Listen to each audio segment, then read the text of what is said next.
Itong video na to mga kaibigan, noon lang tong September 18, ngayong taon na to, 2024. Makikita nyo po dyan yung nakaputi, yan po ay tita ko, kapatid ng nanay ko. Maganda ang kanyang aura dyan. Yan po ay sa Vikings, kasal po ng aking pinsan, kaya kaming lahat ay masaya. Pero last week po, sinugod po siya sa ospital kasi nga po dinudugo po siya. Ang alam po ng lahat ay nagme-menopause na siya. Tapos napansin po ng mga kapatid po niya na parang may mga bukol siya dito sa kanyang leeg. Tapos nahihirapan siyang kumain, nahihirapan siyang huminga, hindi daw po siya masyadong nakakakain. Kapag kumain po siya, sinusuka lang niya. Tapos may mga dugo po yung suka niya. So hindi na po maganda. Ang nangyari, pinabiopsy po siya. Na lumabas po, naku po, stage 4 cancer po, cervical cancer. Halos magunaw ang mundo namin kasi syempre tita namin siya. Tapos yung mga kapatid niya yan, yung mga yan po. Siyempre sino ba po ang hindi mabibigla? Nagulat kami at nalungkot, syempre stage 4 eh. Ngayon tumaas na po yung kanyang creatinine, may mga bukol na rin po yung kanyang liver, pati yung kanyang kidneys. Basta yung mga major organs ng katawan niya, medyo malubhan na rin yung tama. Ang masakit dito, tinapat na ng doktor na hindi na po magtatagal ang kanyang buhay. Anytime po, pwede na po siyang mawala. So yun, ang sobrang sakit nun sa mga kapatid ng tita ko.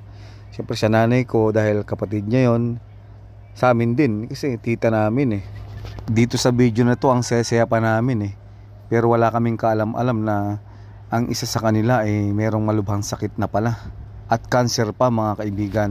Yang cancer na yan ang kinatatakutan ng lahat ng mga tao. Kasi unti-untiin ka niyan eh. Pagdadaanan mo yung lahat ng sakit. Ayan po siya. Meron po siyang 2 anak, babae at lalaki. Graduating na sa college yung babae. Yung lalaki naman, grade 12 pa lang yata. Hiwalay po siya sa asawa. Siya lang po yung nagtatrabaho at sumusuporta sa kanyang 2 anak. Ipinapaubaya na lang namin sa Diyos ang kanyang buhay. Ito po yung litrato ng aking tita. Sobrang sipag po niya.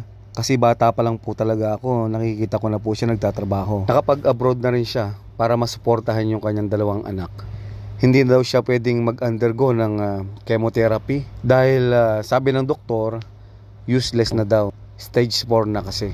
At kahit yung tita ko, ayaw daw niya magpa-chemotherapy. Kasi alam naman daw niya kung anong kahihinatnan niya. So, iniisip niya siguro na gagastos lang ng malaki, pero wala pa rin. Bakit po sinishare ko po sa inyo to? Para po sabihin sa inyo na kahit gaano tayo kasi pag magtrabaho, kahit gaano tayo ka-busy, wag po nating pababayaan ang ating sarili. Lagi po tayong maglaan ng oras para sa ating kalusugan. Kasi po, ang kalusugan talaga ang ating kayamanan. May magsasabi na naman sa inyo dyan na, hindi totoo yan. Bakit si Dr. Ong, doktor na yun pero tinamaan pa rin ng sakit? Ganito naman yung sa akin. Si Dr. Ong, doktor na yun, tinamaan ng sakit. Tayo pa kaya? So, porke ba tinamaan ng sakit si Dr. Ong, hindi na tayo mag-healthy lifestyle? Haabusuin na natin sarili natin. Ganun na ba yon? Para ako naninermo na. Grabe oh. Hanggang dito na lang po muna mga kaibigan. Andito po tayo sa SM Pampanga. Ayan po. So bago pa nga po pala matapos ang video na to, pagdadasal ko muna po ang aking tita. Ama, maraming salamat po sa buhay na binigay nyo sa amin. Kayo po ang nagbigay at kayo rin po ang may karapatang kunin ito. Stage 4 po ang cancer ni tita.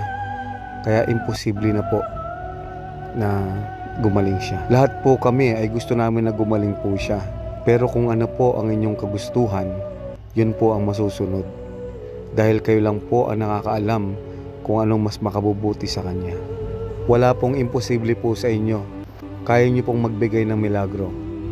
Pero hindi na po namin hinihiling ang milagro. Dahil alam ko po na may mga taong mas nangangailangan ng ganun. Ang hinihiling po namin sa inyo ay sana po ay wag pong masyadong mahirapan ng aking tita kung sakali man po na gusto niyo na po siyang kunin. Isugo niyo po Panginoon ang iyong mga anghel para sa oras ng kanyang paghihirap ay magabayan po siya. Lalo na po ang banal na espiritu. Isugo niyo po Panginoon para i-comfort po siya sa mga sakit na nararamdaman niya at mararamdaman niya sa kanyang sakit na kanser. Patnubayan niyo po ang kanyang mga anak, bigyan niyo po ng lakas ng loob at maging matatag po sa darating na mga araw kung sakali man pong mawawala na po ang kanilang nanay.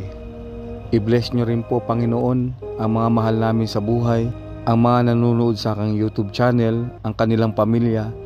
Ilayo niyo po sa matinding sakit, Panginoon. Tulungan niyo po kami, Panginoon, na ikaw po ang laging unang tinatawag namin bago ang lahat. Hindi po yung kung kailan may karamdaman na po kami na malala, doon pa lang po namin kayo maiisip. Maraming salamat po, Ama.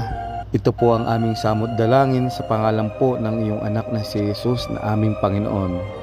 Amen.